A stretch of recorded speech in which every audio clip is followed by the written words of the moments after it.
Hello my crochet friends, this is Sarah from Ned and Mimi, and in this video we are going to crochet this gorgeous cozy scarf.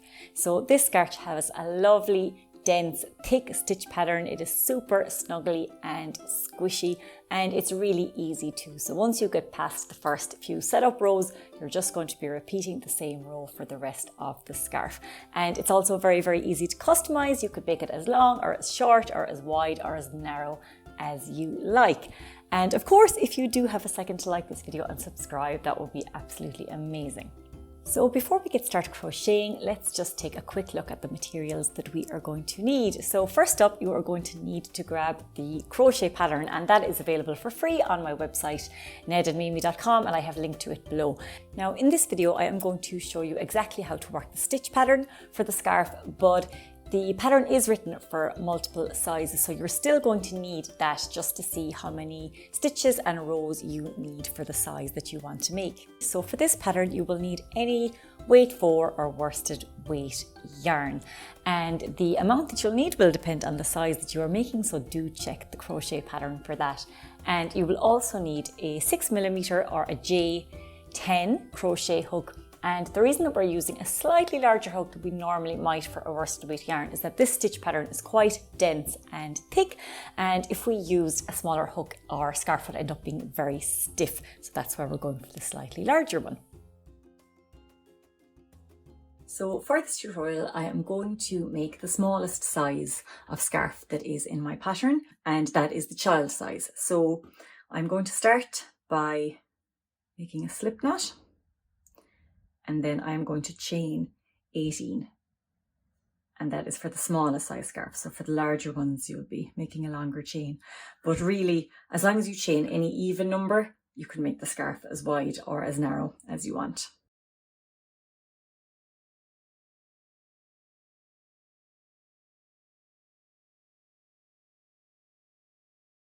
So that is my chain 18. Now what I'm going to do is I'm going to rotate the chain around, and I'm going to work into these back bumps that you can see all the way across. So for a lot of patterns, it doesn't really matter what part of the chain you work into, but for this one it actually does. You do need to go into those back bumps. So I am not going to work into the first chain. I'm going to start by working into the second, and I'm going to make a single crochet into the back bump of that second chain. So just insert my hook into the back bump, yarn over and pull up a loop, yarn over and pull through, and that's my first single crochet bead, and I'm just going to repeat that all the way across the chain.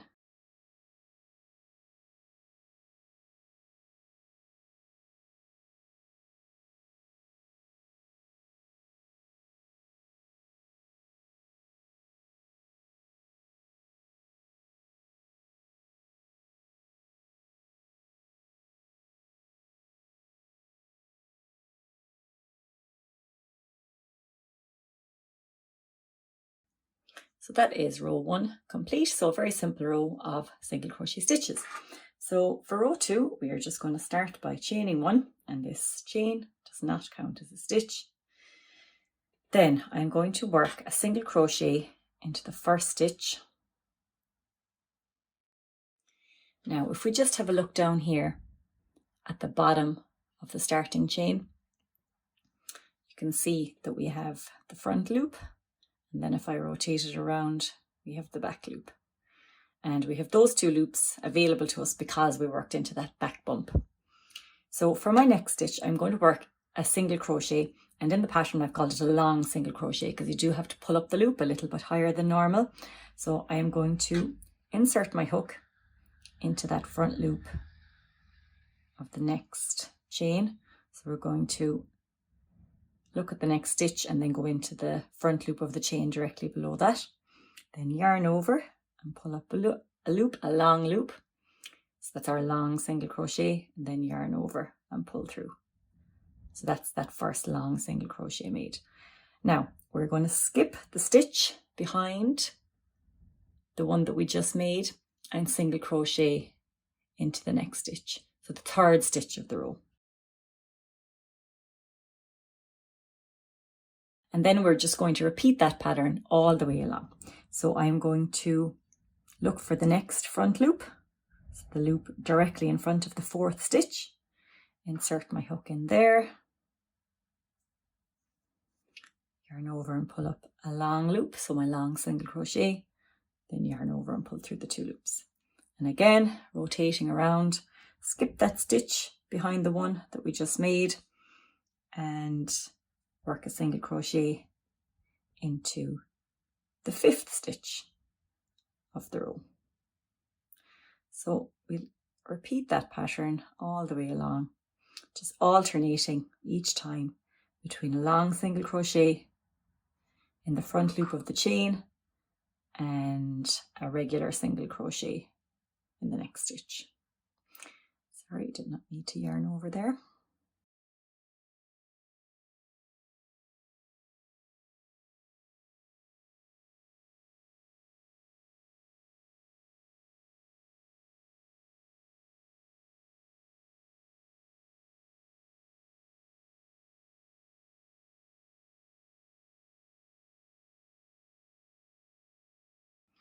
And when we come to the end of the row, we should be finishing with a single crochet in the very last stitch. So we'll work that now. All right, so that's the 2nd row done. And you can kind of see already the long single crochets are starting to create that ridge or ribbed effect. So for the 3rd row, and this is the repeat row, so once you know how to do row 3, you can keep going for the entire rest of the scarf. So we chain 1 and turn, and then again start with a regular single crochet in the 1st stitch. And now, if you take a look here at that skipped stitch from row 1, so remember we worked the long single crochet into the front loop of the chain, and then we skipped a stitch.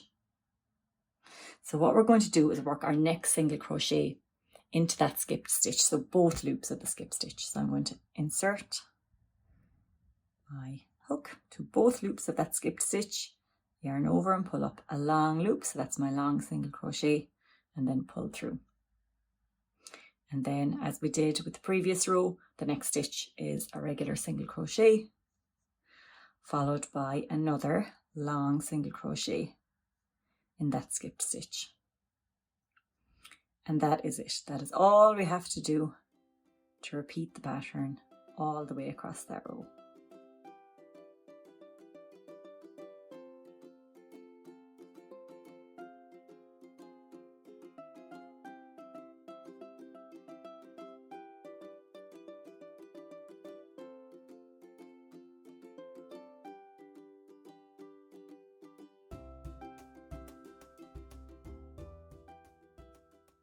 And again ending with a regular single crochet in the last stitch.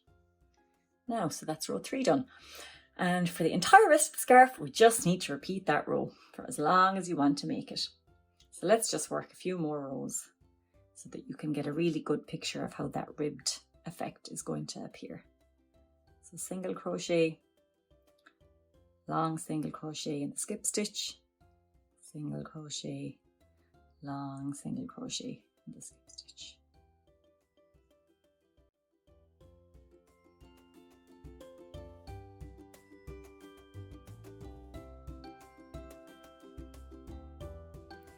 Alright, so after working some repeats of that row 3, you can see that ribbed pattern is starting to form here.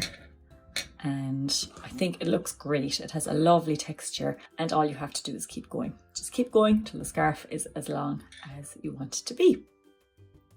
And before you know it, you will be all done. So thank you so much for watching. I really hope you have enjoyed making this crochet scarf with me.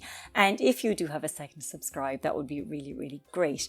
I have lots more tutorials and patterns on my channel and website nedandmimi.com. So please do check those out. Happy crocheting and take care.